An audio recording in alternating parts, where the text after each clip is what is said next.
sure why my camera today is like so close up to my face. I'm sorry, y'all, if y'all see all up in my nose hole and all that. Sorry. Don't compromise. Don't compromise. Listen, there's healthy compromisation. Is that even a word, compromisation? There's healthy compromising, and there's also compromising that is very unhealthy. Okay, I'm gonna tell you guys what happened.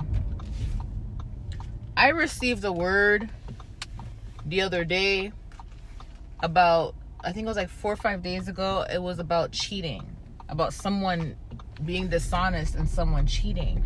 And I didn't really receive like too much information about it, nor did I want to post if I didn't receive the information, so I left it alone. But I noticed that I was receiving so many other words like shortly after, like a day later, 2 days later, and someone's on a bike. And the other words that I was receiving is like someone like, you know, missing you, reminiscing you, I'm sorry, forgive me, things like that. And somebody wanted to come back but needed to change their ways, and having to go to God to change their ways, and having to go to God first before coming back. And I already posted all those words, right? But yesterday, which was Thanksgiving, and I didn't want to post on Thanksgiving, even though I did, but I wanted to just spend time with the kids. Yesterday, I literally heard the word compromise, and I'm like, okay, right? And then this morning, I heard don't compromise. I'm like, God, which one is it?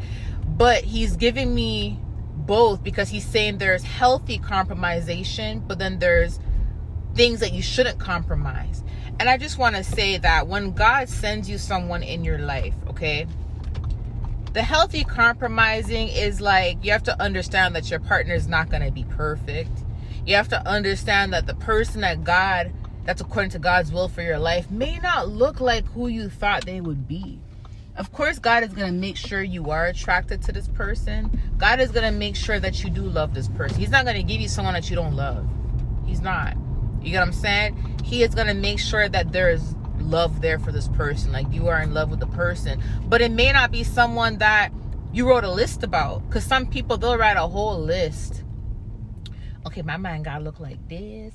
My man gotta look like that. My woman has to look like this. She gotta look like that. And when God brings someone in your life, it's according to his standards for your life, not yours. So he may bring you someone that is a good husband or a good wife, right? The woman's a Proverbs woman. She does everything like a Proverbs woman. And the man is godly. He loves his wife. He cherishes his wife and all of that. But he may not look like the person that you thought. Like, he may not come in with a 6-pack, or he may not, you know, he may not even be like someone that you would normally date. You get what I'm saying? Like, he would be someone that's not, you may not be your type, but you'll notice that after being around him for some time, or being around her for some time, you'll notice that, okay, I'm falling for this person. Like, I never thought I would fall for this person. Because sometimes we just go after what we're used to. We go after what we're used to. Some people, you ever hear that saying, some people have a specific type? You ever notice how like some men will date the same type of women and they look a certain type of way, and then some women will date the same type of man and they all look a certain type of way? But then you'll see people who are married and they're happy and they're with someone that they would have never normally dated, right? So the person may even be from a whole nother race, and he may be the man that God has for you. But you would never think that, because sorry y'all, you would never think that, because that's not someone that you would have went after. But it's when you got right with God and God started, you know, showing you his plans for your life, he would show you someone that he wants you to be with, and you're like, wow, God, I never thought that, you know, I'd date somebody like that, or whatever, right? That's just an example of like compromising, healthy compromising, meeting someone halfway, and just going based on what God, you know, according to God's will for your life. So sometimes we will compromise, because what it is we'll realize that our compromising is literally God's standards, and we'll realize that his standards is way better than what we originally wanted. So that's the healthy type of compromise, right? Don't compromise is do not tolerate anything less than what God has for you.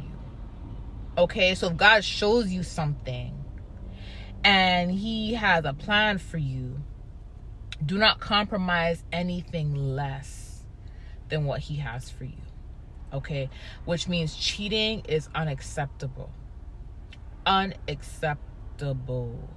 Okay, and here's the thing, whether it's a woman or a man, cheating is unacceptable, because in order for someone to love their husband and love their husband wholeheartedly, and in order for the man to cherish his wife, there has to be trust. And if trust is broken, that Proverbs woman is going to have a hard time being that Proverbs woman for that man if he has broken her trust. Vice versa. She's not going to feel like she's loved. She's not going to feel like she's being praised, like it says in Proverbs. Because a husband that praises his wife would not cheat on her or embarrass her. Vice versa. If a wife is supposed to respect her husband and love her husband, cheating is not even going to be in question. That shouldn't even happen. When the trust is broken, it's very hard for someone to go back to being that self-giving person. Like, okay, I'm going to wholeheartedly give myself to you, and I'm going to trust you. Because for someone to wholeheartedly give themselves to someone, they have to trust the person, right? So that does cause a lot of riffraff. And this is why it's so important for couples to be taught about spiritual warfare. Because if couples are not educated on spiritual warfare and they don't understand the dynamic of what can happen in the spirit and how cheating can start in the spirit first before it manifests in the physical, and how, yes, there can be temptation in the spirit, there can be spells in the spirit before it manifests in the physical. If people are not educated on that, they will fail. And once they fail, that's going to cause a huge rift in the marriage, because it's going to take a long time for someone to trust someone again in that way after being betrayed like that, right? That's one of the most ultimate betrayals. And you should never compromise and accept that, ever. You should never compromise and accept that. And for many of you guys, this is another reason why God has you wait. And that's why you cannot sit there and be impatient with God and ask God to hurry up and bring in your partner. You can't tell God to speed up his process. You know what I'm saying? The longer you wait for something, the better the results you're going to get. If God has promised you something and you know you're not just waiting in vain, but God has promised you something, that's because he has specific standards and he does not want you to compromise. And there's some people that have to be delivered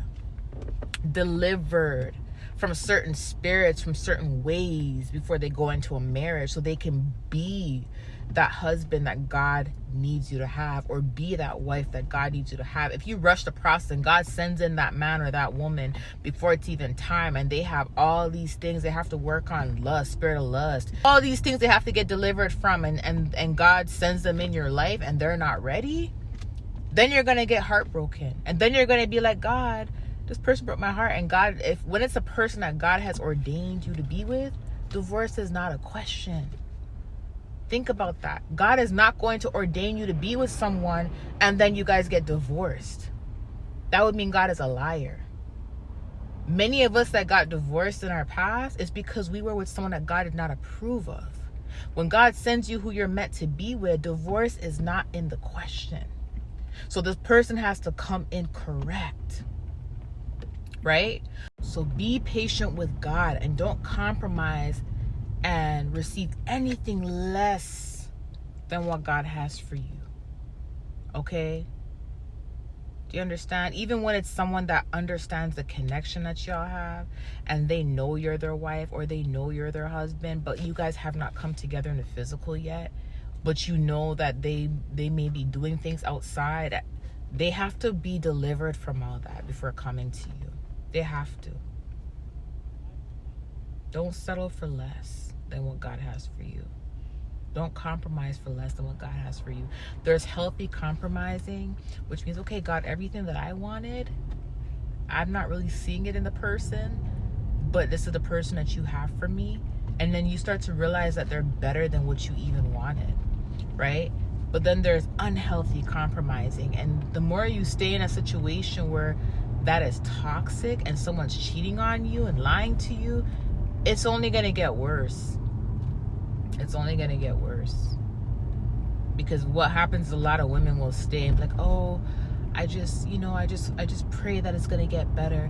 And some women, you see all these women out here talking about, oh, I would rather cry in a Bentley and be cheated on than to cry in a car. Cheating in general is messed up. Don't even follow those traits and those patterns of what these women are saying, talking about, oh, if the man takes care of you and he's good for you and he has money, who cares if he cheats? Don't follow that. Do not follow that, because thinking like that can cause you to have an STD. I'm sorry, but when it comes to God, you need to have peace in your life. When a man comes from God, he's going to bring peace. He's not bringing you no headaches. He's not bringing you no STD. He's not bringing you no lies. He's not bringing you no heartache. He's bringing peace. He's bringing love. You have to be protected in that marriage. Someone breaking your heart is someone breaking your spirit. Someone breaking your spirit, that's not protection. That's neglection. Okay? So do not settle for anything less than what God has for you. Love y'all. Bye.